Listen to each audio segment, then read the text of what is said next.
G'day YouTube. Today we're going to have a little bit of a look at the Banking Inquiry Royal Commission into the Australian banking industry. It's pretty exciting. Corrupt crony capitalism at its most obvious. And the Australian banks were never going to win a popularity contest, but after evidence given this last week to the Royal Commission, they are on the nose like never before. Not only were they charging fees for no service, they were charging customers who died.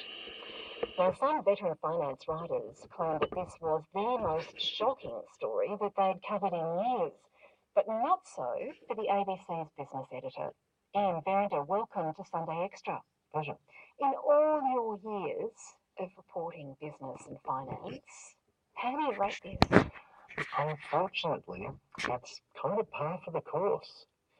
This has been a pattern. It's been repeated over and over again. So you're not actually surprised by any of this? Not really, no. I mean, look, all you've got to do is have a quick look through, a quick Google search with AMP will show you that in 2006, it was caught doing exactly the same thing, switching its clients from industry funds into AMP managed funds, not getting the paperwork right and charging them enormous fees. It might not have been fee for no service, but it was lots of fees for very poor service. And in fact, the funds themselves performed worse than the funds that they were taken out of, that the people were taken out of. But what about the fact that they've been charging people who are dead? That's pretty extraordinary, I've got to say. That really does. Wow, you're sinking really, aren't you, to the bottom of the barrel when you get caught for doing things like that. But does it surprise me? Well, not really, no, because you see, there's all these clauses that are written into these kind of contracts with financial planners and with personal advice, where you have to opt out. And a lot of people either aren't aware that these clauses are in these contracts, or just can't be bothered, or forget. Let's talk about motivation, because I think this is an interesting issue. Are these individuals all without a moral compass, or is there something else going on here? Because the former AMP chief, Craig Miller, has said upon his departure that this is not the AMP that he came to know and love. Are they doing it for the greater corporate good? Well, I'm not sure that what he's saying there is particularly accurate, because we just mentioned an example of 12 years ago where the AMP was caught by ASIC for doing pretty much what it's been caught doing again. If anything, these kind of practices have spread right through the industry. There's been, quite a few moves, particularly by various inquiries and so forth, and political pressure brought to bear on the industry to clamp down on a lot of this. But the financial planning industry has been an industry that's just, I don't know, it's preyed on the insecurities and the lack of knowledge from the population. And a lot of the times, in fact, most of the times, up until the last few years, you've had people who don't really know what they're talking about at all when it comes to financial markets. And the only thing that they've been engaged in is trying to fatten their own pockets. So you've had supposedly independent financial advisors tied to, well, the ones that aren't tied to anywhere were actually just selling people products that would deliver them the biggest bonus, the biggest return. But we've seen various crackdowns, particularly since the financial crisis, where that kind of behaviour has been called out and people have tried to rectify it. What's happened since then is that a lot of the independents who were simply being paid commissions have been brought in-house into the banks, into the AMP, and what's been shown is that overwhelmingly they're not providing independent advice, they're still selling the service or the products that are being provided by their employer. For those who've been ripped off, Ian, and are still alive, what can they do now? Look, that's a matter for the Commission, I guess, to the Royal Commission to determine. That money was effectively stolen from you. That's precisely the point. It's theft. This money was stolen, and if we need to get on to and talk about the regulation around all this and the enforcement. But I mean, look, a lot of this money has been returned $220 million all up has been returned by the big four banks and the AMP. Overwhelmingly, the Commonwealth was the big offender, $118 million returned there. The AMP, $4.7 million. So they were a much smaller offender than, in fact, the Commonwealth Bank. The Commonwealth Bank is by far the biggest offender. So a lot of this money has been returned, but you're talking about massive amounts of theft, $220 million worth. What do you think about this notion of criminalising this sort of behaviour? Do you think the threat of a jail term would motivate bankers to act ethically? Now you're getting into some interesting territory. Guess what?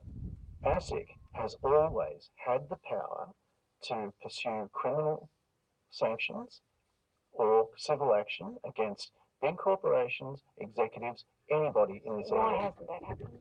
Because they just don't do it. They've given up on it. They gave up on it more than 15 years ago. And there's a couple of reasons for that. One is that they suffered a whole series of humiliating defeats.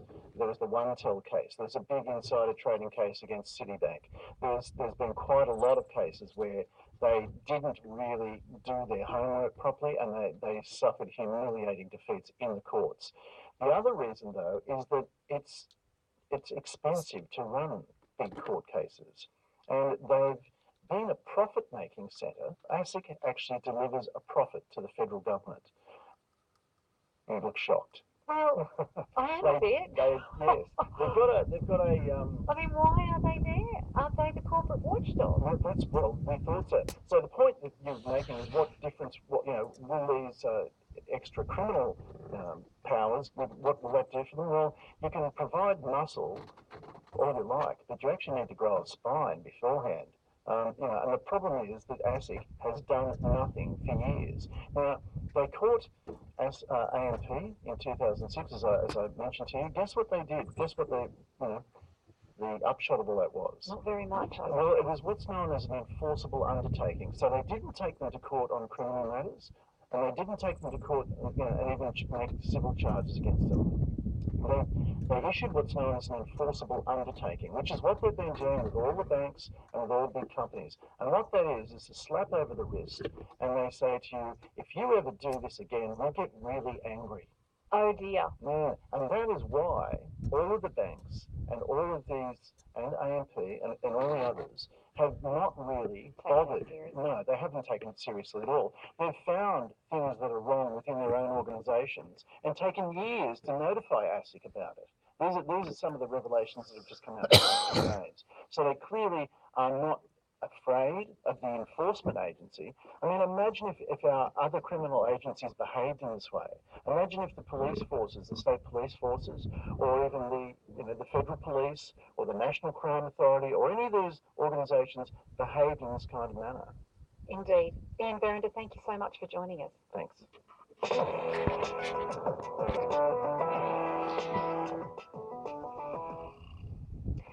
Ms. Jackson with you on RN, coming up in 15 minutes.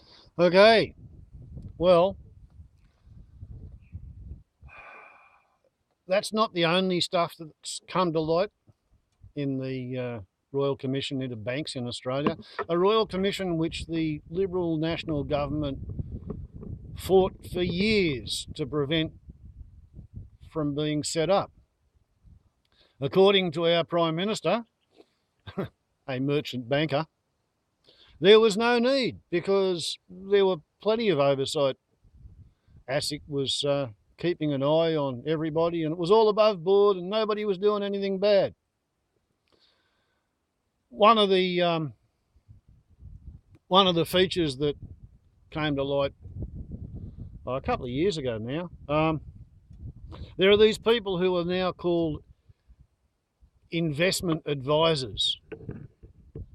Once upon a time, they would have been called insurance salesmen.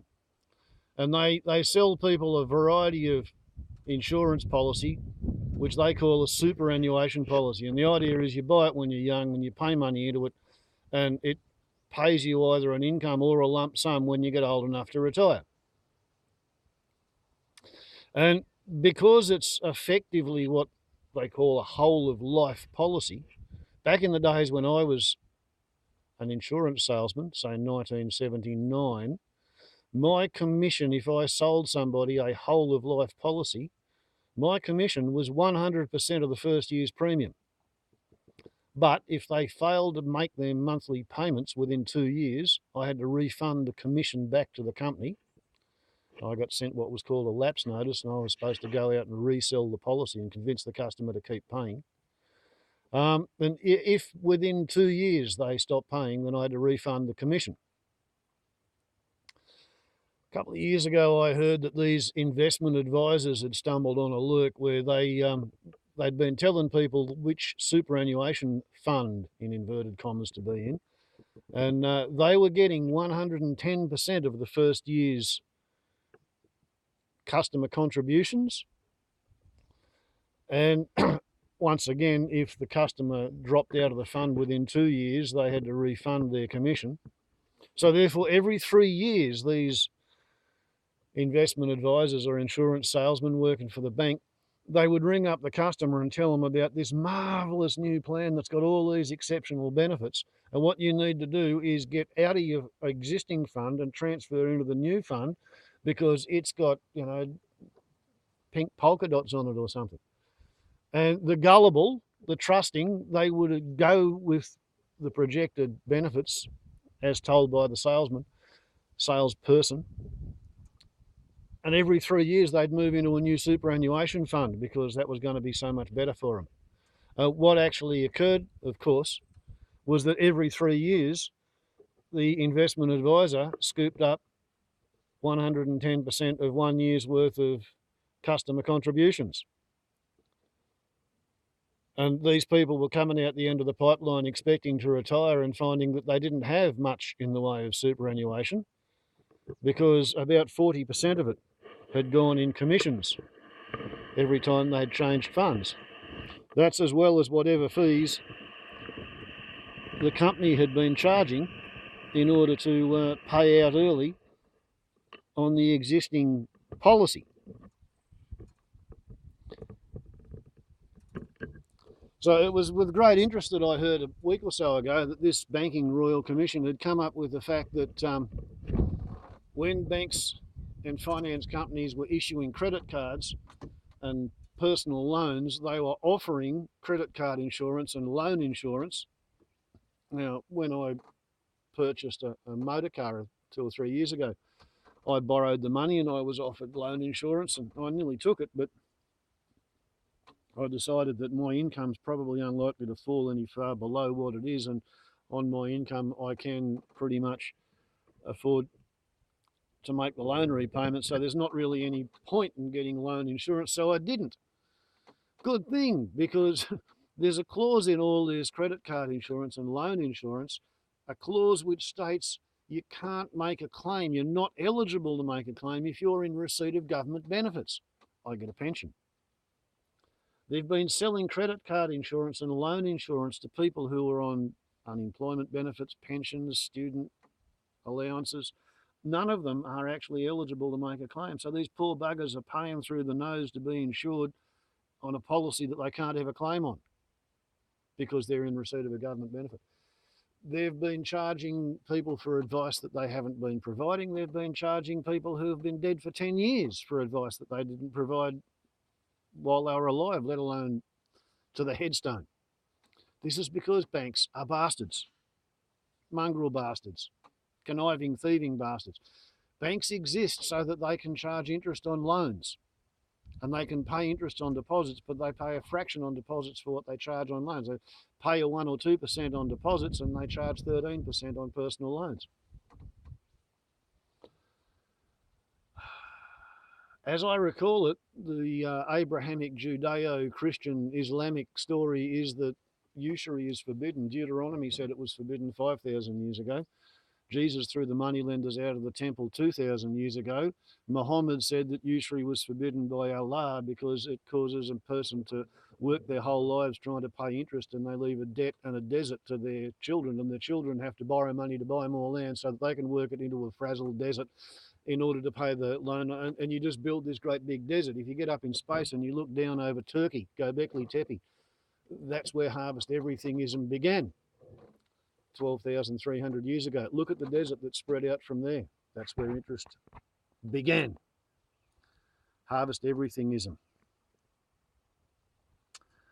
Usury, charging interest on loans. That's what has desertified the planet. It's taken 12,300 years from the invention of harvest everythingism, probably about 6,000 years since the invention of interest on loans. The banks are arseholes. Warbles on a lot to YouTube. We're on the time limit. Happy Sunday morning. Ciao.